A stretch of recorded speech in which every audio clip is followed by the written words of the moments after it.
দলিল ফাতওয়ায়ে শামী দ্বিতীয় খণ্ড 50 পৃষ্ঠা, তার মধ্যে লেখা আছে যে নামাজ ব্যতিরেকে 10 জায়গাতে আযান দেওয়া হলো মুস্তাহাব ও মুস্তাহসান। তার মধ্যে একটা হলো মাইয়াতকে দাফন করার পরে আযান দেওয়া মুস্তাহাব। বলেন সুবহানাল্লাহ। এখন আযান কেন দিই শুনেলেন? মাইয়াতকে দাফন যখন করা হয়, তো যখন মানুষ দাফন করে চলে আসে, ওই সময়তে মাইয়াতের কবরের ভিতরে দুইজন ফেরেশতা দাখিল হয়। দাখিল হওয়ার পরে মুর্দাকে প্রশ্ন করে, মার রব্বুকা, তোমার রব কে ছিল? ওই সময়তে কবরের ভিতরে শয়তানও জাহির হয়ে যায়। তো শয়তান মুর্দাকে দেখাতে থাকে নিজের দিকে যে আমাকে বল আল্লাহ। তো ওই সময়তে শয়তান আজকে মানুষের প্রশ্নের উত্তর দেওয়াকে কবরের সওয়াল জবাবে তাকে পেরেশানি করে দেয়। আর মুসলিমের হাদিস এসেছে, যখন শয়তানের কানে আযানের ধ্বনি যখন দেওয়া হয়, তো শয়তান আযানের ধ্বনি শুনে 40 গজ দূরে পালিয়ে যায়। এই জন্য কবরে আযান যদি দেওয়া হয়, তো ওই সময়তে শয়তান মুর্দাকে আর আপনার বহকাতে পারে না, মুর্দাকে আর আপনার কোন রকম পেরেশানিতে ফেলতে পারে না। এই জন্য কবরে আযান দেওয়া এটা নিঃসন্দেহে জায়েজ, মুস্তাহাব ও মুস্তাহসান। বলেন সুবহানাল্লাহ। अच्छा, जूता चप्पल पहनकर नमाज़े जनाजा अदा करना जायज़ है? অর্থাৎ জুতিয়া বা চপ্পল পরে নামাজে জানাজা পড়া যাবে কি যাবে না? জুতিয়া বা চপ্পল পরে নামাজে জানাজা পড়া যাবে, কিন্তু শর্ত আছে কয়েকটা। এক নাম্বার শর্ত হলো যে ওই জুতিয়া বা চপ্পল পাক লাগবে। কথা বুঝতে পারলেন? যাতে কোনো নাপাকি ওর উপরে না থাকে। পাক পবিত্র যদি হয় জুতিয়া বা চপ্পল, তাহলে পরে নামাজে জানাজা যদি পড়ে নামাজে জানাজা হয়ে যাবে। অত ঝামেলা করা কি দরকার? বেশিরভাগ জায়গাতে তো নামাজে জানাজা হয় ছায়াতে, তো আপনি জুতো খুলে গিয়ে নামাজে জানাজা পড়বেন, এটাই হলো উত্তম। 5 नंबर, सूदखोर, जुआखोर वगैरह उन लोगों को मस्जिद की सेक्रेटरी वगैरह बनाना जायज है या नहीं? এই প্রশ্ন গোটা বছরে যদি 150টা জালসা করি, তার মধ্যে 120টা স্টেজই করা হয়। কথা বুঝতে পেরেছেন? যে সুদখোর জুয়াখোর এদেরকে মসজিদ মাদ্রাসার সেক্রেটারি করা যাবে কি যাবে না? ভালো করে শুনেলেন, মসজিদ মাদ্রাসার সেক্রেটারি কেমন হতে হবে এই বিষয়ে কোরআনেও আছে, হাদিসেও আছে। এক নাম্বার হলো, যেই ব্যক্তি মসজিদ মাদ্রাসার জিম্মেদার হবে, ওই ব্যক্তিকে আল্লাহর ভয়, তার আল্লাহর খৌফ অন্তরে থাকতে হবে। দ্বিতীয় নাম্বার হলো পরহেজগার ব্যক্তি হতে হবে। 3 নাম্বার হলো আমানত রক্ষাকারী যেন হয়, আমানতের খিয়ানতকারী যেন না হয়। অর্থাৎ মসজিদ মাদ্রাসার টাকা তাকে দিয়ে দিল, আর ও টাকা পয়সা এদিককার ওদিক করে দিল, এদিককার ওদিক করে দিল, হয় কি হয় না? হয়। এক জায়গাতে জালসায় যায় একটা মৌলবি খুব দুঃখ করে বলছে, মাদ্রাসার শিক্ষক বলছে, মুফতি সাহেব কি বলবো, 4 মাস থেকে মাদ্রাসার বেতন পাইনি। বলে কেন? বলে যা টাকা জমা হয়, যা পয়সা আছে, কমিটির লোকেরা ভাগ করে নিয়ে এলে, ব্যবসাতে লাগিয়ে এলে, তাদের যখন লাভ যখন হয় বছরের শেষে, তখন তারা আবার জমা করে তখন আমরা বেতন পাই। চিন্তা করেছেন? মসজিদ মাদ্রাসার টাকা এটা হচ্ছে আমানতের টাকা। এই টাকার জিম্মেদারি আপনাকে নিতে হবে খুব সাবধানতা অবলম্বন করে। 1 টাকাও জানে এই দিক ওই দিক যাতে না হয়ে যায়। তো খবরদার জেনে রাখবেন যে মসজিদের টাকা এটা হলো আমানতের টাকা। তো যেই ব্যক্তি তার জিম্মে নিবে, ওই ব্যক্তিকে আমানত রক্ষাকারী হবে। সবচাইতে তার একটা বড় বিষয় হলো, যেই ব্যক্তি মসজিদ মাদ্রাসা সেক্রেটারি, কেশিয়ার অর্থাৎ কমিটি হবে, তার মধ্যে ওলামায়ে কেরামদের সাথে কথা বলার শালীনতা লাগবে। আদবের সহিত যেন কথা বলতে পারি। আজ আপনি জানেন বেশিরভাগ মসজিদ মাদ্রাসায় আজকে আপনার ইমাম এবং মৌলবি যারা আছে তাদের একাধ মসজিদ মাদ্রাসায় দুঃখ যে শোনার পরে মন অটোমেটিক খারাপ হয়ে যায়। কারণ বর্তমান সময় বেশিরভাগ জায়গাতে ইমামের সবচাইতে বড় দুশমন হলো মসজিদের কমিটি বর্গ। আপনাদের গ্রামে না, অন্য জায়গা আছে, এই গ্রামের লোক ভালো। আর প্রায় দু চারটে মসজিদে আপনি যদি যান, সব মসজিদে দু চারটে এরকম বুড়া মানুষ থাকে, নামাজ পড়ে পাঁচ ওয়াক্ত, কিন্তু আর কোনো কাজ নাই, জায়া খালি ইমামের পেছনে খট খট খট খট খট করে উড়ে যায়। সব গায়ে দুটো একটা করে এরকম লোক আছে। মানে বাড়িতে বাড়িওয়ালির সাথে বনে না, বুড়া হয়ে গেছে, বাড়িওয়ালিকে কিছু বললে তুলিয়া মুক্কা দিয়ে দিবে, ওয়াল্লাহি মসজিদের ইমামের সাথে যে খট খট খট খট করে লেগে থাকে।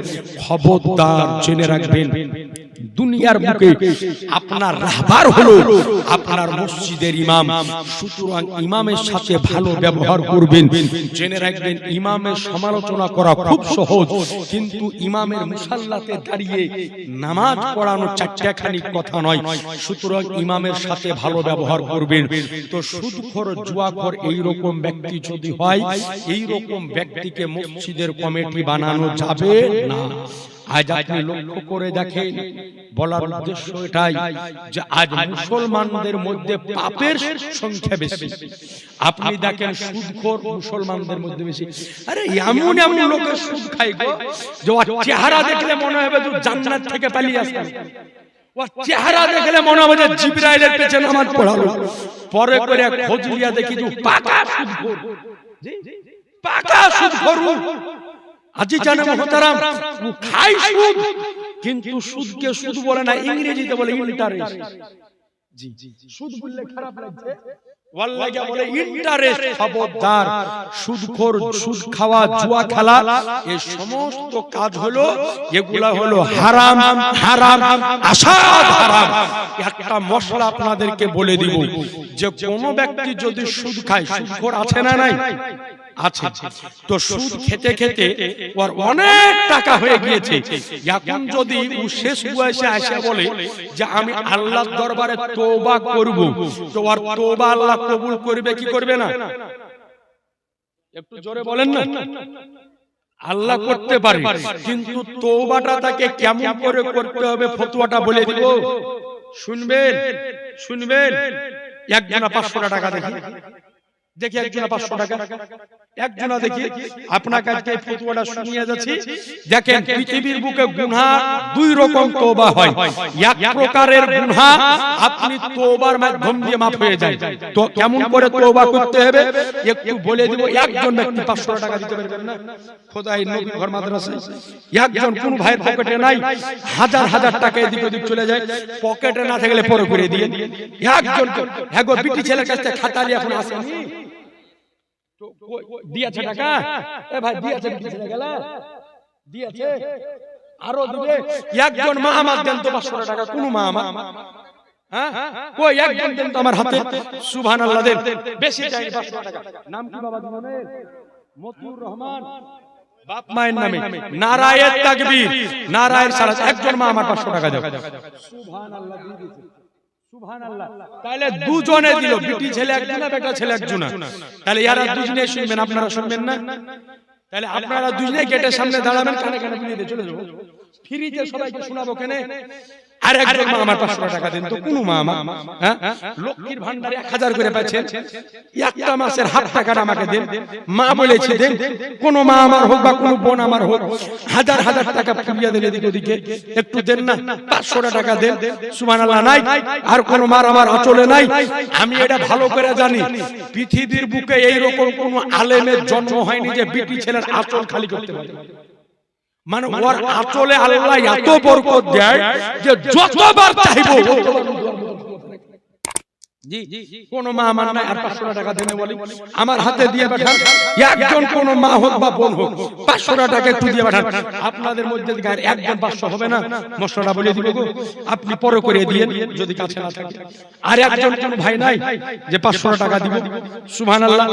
একজন কেউ সুবহানাল্লাহ একটু চট করে বলেন, মশলা বলবো সময় যাচ্ছে, আরো বেশ কয়েকটা মশলা আছে, সুবহানাল্লাহ একটু চট করে দেন। সুবহানাল্লাহ একটু চট করে দিন নাই আর একজন কোন ভাই 500 টাকা দিবে নাকি নাম কি হায়দার আলী এই গাইবাড়ি সুবহানাল্লাহ নারায়ে তাকবীর নারায়ে রিসালাত মাসলাক আল হায়দার আলী 500 টাকা তাহলে এই দিক থেকে দুজনে হলো আপনাদের দিকে আরেকজনদের দুজনে বুঝিয়ে দেন না গো সুবহানাল্লাহ আরেকজন 500 টাকা হবে না কোন মা আমার আচলে নাই হ্যাঁ একজন কোন মা আমার 500 টাকা দেন মা বলে চাইছি দোয়া করব হাত তুলে সুবহানাল্লাহ আর আপনার নগদ দিলেন এটা আলাদা হায়দার নগদ 500 সুবহানাল্লাহ আর এটাকে দিলে আপনি সুবহানাল্লাহ আরেকজন দিয়েছে তাহলে সভাপতি এত কম দিয়েছে নাকি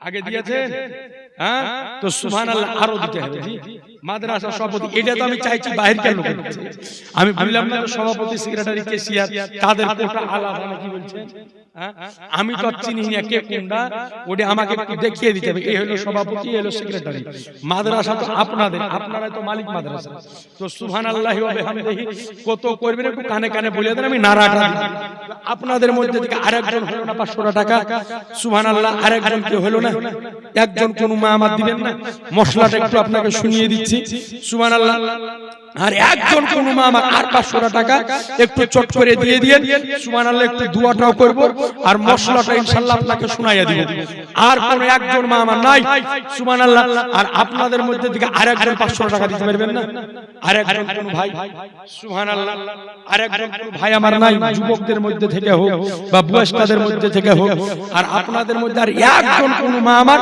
500 টাকা একটু করে একজন দিয়েছে আর একজন কোন মা আমার নাই কারো চলে আরে যদি নগদ না থাকে তো বাকি দেন পরে দিয়ে দিয়ে সুবহানাল্লাহ পরে করে দিয়ে দেন এই গ্রামের অনেকে আছেন আর মশলাটা একটু ভালো করে শুনেন আর একজন 500 টাকা একটু দিয়ে পাঠান দেখেন কোন ব্যক্তি যদি জীবনে কোনদিন ভুল করে বা জেনে শুনে এক গ্লাস দারু যদি পান করে নেয় মদ যদি পান করে নেয় তো আল্লাহর কাছে যদি ক্ষমা চাহে যে আল্লাহ আমি একদিন দারু খেয়ে নিয়েছিলাম আর আমি জীবনে কোনোদিন মদ পান করব না তোমার নিকটে তওবা করতেছি আর যদি কোনোদিন পান না করে তাইলে নবী আমার বলেন আল্লাহ পাক ওই ব্যক্তিকে ক্ষমা করে দেন ক্ষমা করে দিন এবার যদি কোনো ব্যক্তি সুদ খেয়ে সুদের টাকাতে মাঠে 20 বিঘা জমি করেছে 2 কোটি টাকা ব্যাংকে জমিয়েছে দুখান বড় বাড়িতে বড় বড় গাড়ি কিনেছে এখন মরার আগে চিন্তা হচ্ছে আল্লাহ কবরে যাব ফারিস্তারা তোমার বাটাম ফাটাবে নাকি বলছেন এখন তওবা করবে তো ওর জন্য ফতোয়া কি তো ওর জন্য ফতোয়া হলো সুবহানাল্লাহ কে দিলে রে ওয়ালাইকুম সালাম কে দিলে দুজন দিলে একজন 500 জন 100 আবার নিয়ে দিন যা দিলে আবার যা কেন যা আবার নিয়ে তো নানির কাছ থেকে নিয়ে যা দৌড়ে যা তো নানি আসেনি যা তো নানির কাছ থেকে কেউ তো আমাকে দিচ্ছে না তুই যা তো সুবহানাল্লাহ তো যদি ওই ব্যক্তি বলে যে আমি তওবা করব তো তার জন্য ফতোয়া হলো যে ওই ব্যক্তিকে ওই যতই টাকা সুদের মাধ্যম দিয়ে উপার্জন করেছে সমস্ত টাকাকে গরিবদের মধ্যে নেকির নিয়ত ছাড়া বিলিবন করে দিবে ওর জমি থাক টাকা থাক গাড়ি থাক বাড়ি থাক সব কিছু গরিবদের মধ্যে এমনি বিলিয়ে দিতে হবে যে এই টাকার মালিক আমি লাই তোমরা লিয়া চলে যাও আল্লাহ নেকি দিলে দিবে না দিলে না দিবে এইভাবে আগে বিলি করে দিতে হবে সুদের টাকা গোটা বের করে দিতে হবে করে দেওয়ার পরে যদি আল্লাহর দরবারে তওবা করে তবে আল্লাহ পাক তার তওবাকে কবুল করবে কথা বোঝা গেল আর দেখা গেল সুদের 2 কোটি টাকা আছে 10 বিঘা জমি আছে দুতলা বাড়ি আছে খালি তওবা করে চলেছে ও তওবা কবুল হবে না শুধু সুদলা এই রকম হারামের ইনকাম যত আছে সবারই ফতোয়া হলো একই রকম তো এরকম সুদখোর জেনাখোর জুয়া করে এরকম ব্যক্তিকে মসজিদের কমিটিতে রাখা যাবে না আচ্ছা তারপরে 6 নাম্বার হলো ওহাবি দেওবন্দিयों की मस्जिद में नमाज पढ़ना कैसा है যদি ওহাবি দেওবন্দ ওহাবি যে বুন্না আহলে হাদিস আর দেওবন্দ বলতে দেওবন্দ ওরা কিন্তু নিজেদেরকে হানাফি দাবি করে, ওরা কিন্তু নিজেদেরকে হানাফি দাবি করে। আপনি দেখে নামাজ দেখে কিন্তু বুঝতে পারবেন না, তারাও কিন্তু নাভির নিচে হাত বেঁধে নামাজ পড়ে, তারাও কিন্তু ইমামের পেছনে কেরাত করে না। কিন্তু এরপরেও তাদের সাথে আমাদের ইখতিলাফ আছে কি নিয়ে? এটা নিয়ে ইখতিলাফ আছে যে ওলামায়ে দেওবন্দের বড় বড় আকাবির যারা, তারা আমার নবীর শানে একাধিক কটূক্তি করে গিয়েছে, নবীর বিরুদ্ধে একাধিক কথা বলেছে। এই কারণে তাদের সাথে আমাদের হলো অনবনাত। এ আজিজানে মুহতারাম, তো আপনাদেরকে বলবো এই যে দেওবন্দ, এই ওহাবী দেওবন্দের কয়েকটা মৌলবি আছে যারা অন্য মাসে খেপুক নাই না খেপুক, এই যে শাবান মাস শবে বরাতের মাস, এই মাসে কিন্তু তারা খুব দেয় বেশি। না কি বলছেন? এই শবে বরাতের চাঁদে, এই যে আপনার এই শাবান মাস, এই শাবানের চাঁদে আমরা একটা জিনিস পালন করি, নাম হলো তার শবে বরাত। আপনাদের গায়ে হয় তো এই শবে বরাতের দিনে আমাদের সুন্নিদের বাড়িতে হালুয়া রুটি হয়, এই গ্রামে হয় হালুয়া রুটি হয়। এবং এই 14 আর 15 শাবান আমরা রোজাও রাখি, আপনারা রাখেন তো? এই রোজা রাখাকে কেন্দ্র করে ওহাবীদের একটা মৌলবী আছে, বাড়ি হলো 24 পরগনার, নাম হলো মুমতাজুল। চিনেন? নাম শুনেছেন? মোবাইলে দেখেছেন না? মুমতাজুল।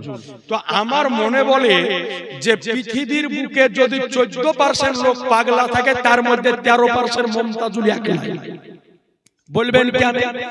এই যে শবে বরাতের চাঁদ, এই শবে বরাতের চাঁদে আমরা রোজা রাখি, মা বোনরাও রোজা রাখে। একটা স্টেজে বক্তব্য দিছু, ভিডিও এখন আমার কাছে আছে। তো এই রকম একজন এই চাচার মতো লোক বসে আছে, তো তাকে বলছে, আরে চাচা তুমি যদি জাহান্নামে যাব মনে করো, তো শবে বরাতের চাঁদে দুটি আর রোজা রাখলে তুমি জাহান্নামে চলে যাবে। বলেন নাউজুবিল্লাহ। অর্থাৎ আপনারা যারা শবে বরাতে রোজা রেখেছেন, ওর ফতোয়া অনুযায়ী সব জাহান্নামে চলে যাবেন, আর ওই একলাই জান্নাতে যাবে, মুমতাজুলের বাপের জান্নাত। নাকি বলছেন? আর আপনারা সব জাহান্নামে চলে যাবেন। এ আজিজানে মুহতারাম, আপনাদেরকে জানিয়ে রাখি, হাদিসটি সুনানে আবু দাউদের মধ্যে বর্ণিত হয়েছে। হযরত আলী রাদিয়াল্লাহু আনহু হতে বর্ণিত, তিনি বলেন, আমার নবী বলেছেন, যখন শাবান চাঁদের 14 তারিখে রাত্রি যখন আসবে, তো তোমরা দিনের বেলাতে রোজা রাখো এবং রাত্রি বেলাতে দাঁড়িয়ে দাঁড়িয়ে ইবাদত করো। কারণ হলো এটাই, যে রাত্রিতে আল্লাহ পাক রহমত প্রথম আসমানে নাজিল হয়ে সমস্ত মানুষকে আল্লাহর রহমত ডাক দেয়। আজকে রাত্রিতে ক্ষমা যদি চাও ক্ষমা করা হবে, রিজিক যদি চাও রিজিক দেওয়া হবে, আরোগ্য যদি চাও আরোগ্য দেওয়া হবে। কয়েক প্রকারের ব্যক্তি ছাড়া এই রাত্রিতে আল্লাহ সবাইকে মাফ করে দেয়। বলেন সুবহানাল্লাহ।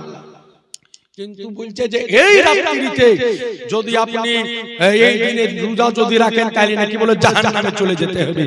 এখন এরা হাদিস পড়ে না, না হাদিস বুঝে না, আল্লাহ পাকই জানে। তো এই দিনে আমাদের বাড়িতে হালুয়া রুটি হয়, গত বছরও হয়েছে, এই বছরও হবে। তো হালুয়া রুটি আমরা তৈরি করি, নিজে খাই এবং পাড়া প্রতিবেশীকে খিলাই, ফকির মিসকিনকে খিলাই। এই বছরও ইনশাআল্লাহ সামনে আসতেছে শাবান চাঁদের 14 তারিখ 15 তারিখ, আমরা ইনশাআল্লাহ হালুয়া রুটি বানাবো, নিজে খাবো এবং পাড়া প্রতিবেশীকেও খিলাবো, ফকির মিসকিনকেও দিব, এবং ওহাবীরা যদি আসে ওরাকেও দিবে, আমি বলে দিচ্ছি, এবং ওহাবীদেরকেও দিব। নাকি বলছেন? না ওরাকে দিবেন না? দিবেন না? ওরাকে বেশি করে দিবেন। হালুয়া রুটি এমন বেশি করে দিবেন যেন খায়া চাট লাগে যায়।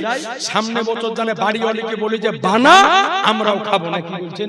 ওদের একটা স্বভাব আছে, বলে বেদাত, বলে হারাম, কিন্তু আপনি ডাকে দিয়েন খালি।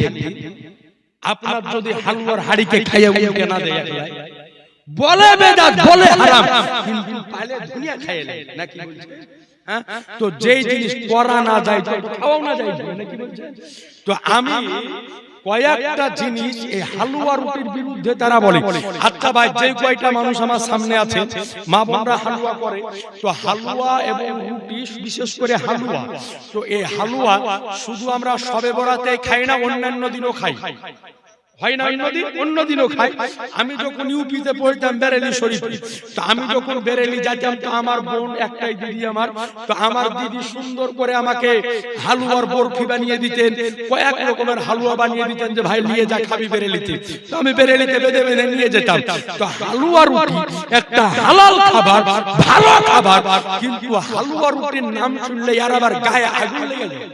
কে জানে, আল্লাহ পাক জানে। তো আমি এটা নিয়ে গবেষণা করে দেখেছি যে হালুয়া রুটি কে এরা বেদাত এবং নাজায়েজ বলে চিল্লায় কেন, কারণটা কি? আমাদের বাংলা ভাষায় একটা কথা বলে যে কুকুরের পেটে সব হজম হয়, একটা জিনিস হজম হয় না, ওর নাম কি? জোরে বলেন না। তাহলে ওই কথা আপনাদের দিকেও চলে নাকি? হ্যাঁ, মুর্শিদাবাদে খুব চলে। তো এই হালুয়ার মধ্যে কিন্তু ঘি দেওয়া থাকে। তো হালুয়ার মধ্যে ঘি দেওয়া থাকে। তো এখন ওই ঘি দেওয়া হালুয়া আপনি পাঁজরে এসে আপনি দূরে দূরে পালালে হলো হুজুর মানুষ পাশে এসে আপনি পাঁজরে থাকবেন, তবে আমার ক্ষমতা বাড়বে। হ্যাঁ নাকি? তো সুবহানাল্লাহ। তো এই কারণে মনে হয় ওরা খাই না, ওতে ঘি থাকে, বাকি খান বুঝালে আমি খাচ্ছি না। দ্বিতীয় কারণ হতে পারে শয়তান সব খাবার খায় কিন্তু একটা খাবার খায় না। কোন খাবার বলেন তো? যে খাবারের উপরে বিসমিল্লাহ পড়া থাকে ওই খাবার কিন্তু শয়তান খেতে পারে না। তো মা বোনরা হালুয়া যখন বানাইতে আরম্ভ করে বিসমিল্লাহ বলে কিন্তু আরম্ভ করে। এই কারণে ওরা হালুয়া রুটি দিতে অ্যালার্জি না। কি বলছে? হ্যাঁ, ওর সব মারাইলো পড়ে ও হালুয়া রুটির পেছনে পড়ে গেছে। অথচ কি বলেছে জানেন? আচ্ছা ভাই বলেন, এই যে গরুর গোশত আমরা খাই, ছাগলের গোশত আমরা খাই, তো মমতাজুল কয়েকদিন আগে ফতোয়া দিয়েছে, ও ভিডিও আমার কাছে আছে। বলছে যে জানোয়ারের গোশত হালাল তার পেশাবও হালাল, আপনি চাইলে পান করতে পারেন। বলেন নাউজুবিল্লাহ। অর্থাৎ গরুর গোশ হালাল, গরুর পেশাব হালাল, উটের গোশ হালাল, উটের পেশাবও হালাল। তাইলে বলেন যে লোক বলবে যে গরুর গোশত হালাল তার পেশাবও হালাল, আপনি পান করতে পারেন, তাহলে ওর মধ্যে দিলীপ ঘোষের মধ্যে কোনো পার্থক্য আছে? কোন পার্থক্য আছে? হ্যাঁ, নিচে নাম চিনে বাকি খেলে। তো খবরদার এই রকম দল, এই রকম পথ, এই রকম মত, এই যে দেওবন্দ যারা, ওয়াহাবি যারা, প্রশ্ন এসেছে যে এদের মসজিদে নামাজ পড়া যাবে কি যাবে না। যদি এই রকম কোন এলাকায় চলে যান যে ওদের মসজিদ ছাড়া আর কোন মসজিদ নাই, এবার আপনি নামাজটা পড়বেন, ওদের মসজিদে চলে গিয়েছেন, তো ওদের মসজিদে যদি নামাজ পড়েন, নামাজ ওদের পিছে নামাজ পড়েন। কথা বুঝতে পেরেছেন? কারণ মসজিদ কারো ব্যক্তিগত সম্পত্তি নয়, মসজিদ কার ঘর? আল্লাহর ঘর। তো যদি মসজিদে চলে যান তো ওদের পেছনে না, একাকী মুনফারিদা নামাজ পড়ে চলে আসবেন। এমনকি ফতোয়ার কিতাবে লেখা আছে, যদি এমন এলাকায় চলে গিয়েছেন যে 7-10 কিলোমিটার দূরে সুন্নি মসজিদ আর আশপাশে সব দেওবন্দি ওয়াহাবি, কিন্তু সুন্নি মসজিদে আপনার জুমা পড়তে যাওয়ার কোনো সুযোগ নাই, আপনার পক্ষে সম্ভব নাই, তো মশলা হলো আপনার জুমা পড়ার দরকার না, আপনি একাকী জোহরের নামাজ পড়ে নেবেন। কথা বুঝতে পেরেছেন? সুতরাং তার কারণ হলো এটাই যে দেওবন্দি ওয়াহাবি ইমামের পেছনে সুন্নি জামাতের ব্যক্তির নামাজ হবে না, হবে না, হবে না। কথা বুঝে নিলেন? তাদের মসজিদে নামাজ হবে না। আচ্ছা, শেষ প্রশ্ন, वहाबी के लड़के या लड़की की शादी करना या कराना सही है या नहीं? এবার বুঝালেন যার পেছনে নামাজ জায়েজ নাই ওর বাড়িতে বেটা বেটি দেওয়া যাবে? যাবে? যাবে? জি না, খবরদার ওদের সাথে বেটা বেটির বিয়ে দেওয়া যাবে না। তাদের আকীদা হলো নোংরা, তাদের আকীদা হলো খারাপ, তারা নবী সম্পর্কে এমন এমন কথা বলে রেখেছে যার কারণে তাদের ঈমান নষ্ট হয়েছে। এ আচিচানে মুহতারাম, সুতরাং ওয়াহাবি দেওবন্দি আকীদাতে যারা বিশ্বাস, ওই আকীদা যারা লালন করে, ওই আকীদার উপরে যারা চলে, তাদের বাড়িতে বিবাহ দেওয়া যাবে? যাবে না। আল্লাহ পাক যেন আমাদেরকে বেঁচে থাকার তৌফিক দান করে। জোরে বলে দেন আল্লাহুম্মা আমিন। আর একটু জোরে বলেন আমিন। একবার দরুদ পড়েন, আল্লাহুম্মা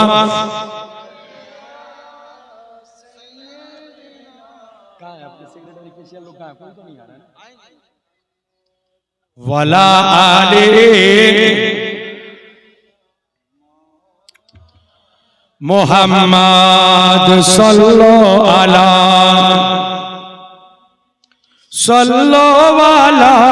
मुहम्मद हरदम ज़बान से निकालो पाक नामे मुहम्मद सल्लल्लाहु अलैहि वसल्लम। আজি জানে মুহতারাম, সুতরাং এই রকম দল এই রকম পথ থেকে নিজের ঈমানকে বাঁচিয়ে রাখবেন। আপনি হয়তো আমাকে বলতে পারেন যে মুফতি সাহেব ওরাও তো নামাজের কথা বলে, ওরাও তো রোজার কথা বলে, ওরাও তো ইবাদতের কথা বলে, কিন্তু আপনি জেনে রাখিয়েন একটা মানুষ যদি নামাজ পড়ে পড়ে কপালে ঘটা যদি ফেলিয়ে নেয়, যদি ইবাদত করে করে রাত দিন পার করে দেয়, কিন্তু অন্তর যদি ঈমান থেকে খালি থাকে তাহলে ওর নামাজ কোনো কাজে লাগবে না। সুতরাং সাবধান মুসলমান, তারা ঈমান থেকে খালি, তারা এমন এমন কথা বলে রেখেছে বা তাদের এমন এমন আকীদা যে তাদের ঈমান নষ্ট হয়ে গিয়েছে, তাদের ঈমান বরবাদ হয়ে গিয়েছে। সুতরাং সাবধান মুসলমান, তারা কেমন কেমন কথা বলে শুনেলেন, একটা কথা আপনাকে শুনিয়ে দিই।